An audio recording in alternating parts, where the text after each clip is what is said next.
L'économie, le thème de l'économie et de la finance est partout dans le débat politique de nos jours. Il me semble intéressant aujourd'hui d'aborder avec vous ce thème pour vous expliquer ce qu'on propose et en quoi les propositions de mes concurrents sont vouées à l'échec. Alors, quand on parle d'économie actuellement, c'est la thématique de la baisse des charges. C'est une thématique qui est proposée globalement par tous les autres grands candidats. Pour en parler, il faut d'abord commencer par rappeler ce que c'est. La baisse des charges, ce ne sont pas des charges. Ce sont des cotisations. Des cotisations, ça veut dire que ce sont des sommes qui viennent financer notamment l'assurance vieillesse, l'assurance maladie. Et donc, alléger les cotisations des entreprises, en l'occurrence, c'est mécaniquement fragiliser la protection des salariés. Ça, c'est la première chose à dire, qu'il faut toujours rappeler et avoir en tête quand on parle de cette baisse des charges. Cette politique-là, il faut en faire le bilan. Elle est menée depuis maintenant 25 ans. Nous avons eu le CICE, Crédit Impôt Compétitivité Emploi, et le Pacte de responsabilité. Ces deux dispositifs-là d'allègement de cotisations ont coûté plus de 40 milliards d'euros par an. Et quand on en fait le bilan, on se rend compte que c'est un échec cuisant. Le comité de suivi du CICE, qui regarde justement, qui fait le bilan de ces dispositifs, estime qu'ils ont permis de créer ou de sauvegarder entre 50 et 100 000 emplois. Si on rapporte ça à la somme que ça a coûté, ça nous fait un emploi créé ou sauvegardé qui coûte entre 400 000 euros au mieux et 800 000 euros au maximum. C'est-à-dire que c'est un véritable gâchis d'argent public. Les entreprises ont mécaniquement dégagé davantage de marge, mais elles ne s'en sont pas servies pour investir ou pour embaucher. Un autre exemple, peut-être, l'exemple de Sanofi. Sanofi, c'est une entreprise pharmaceutique.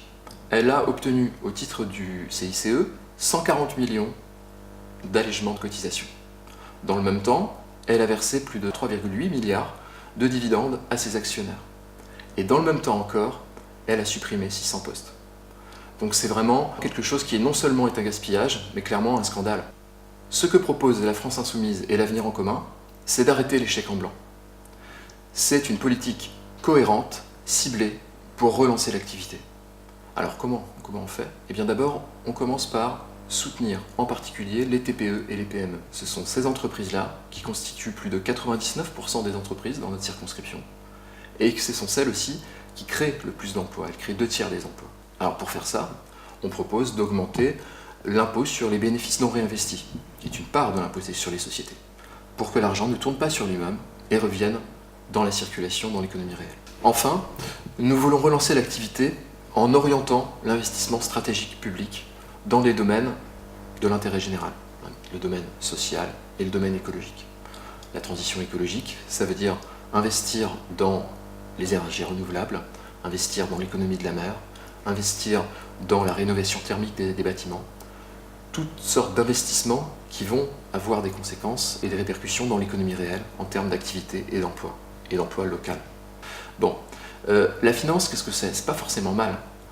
Quand il s'agit de financer justement l'économie par le crédit, financer l'économie réelle, elle est indispensable, on en a besoin. Par contre, la finance spéculative, celle qui tourne en boucle en bourse, il faut la combattre et réduire son impact sur la vie réelle.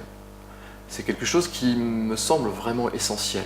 Si on parle aujourd'hui constamment de baisse des charges justement, de réformes structurelles, de politique d'austérité, de rigueur, ça vient pas de nulle part. Ça vient, il faut toujours s'en souvenir, ça vient d'une crise financière privée, faite par des spéculateurs du côté des États-Unis en 2008.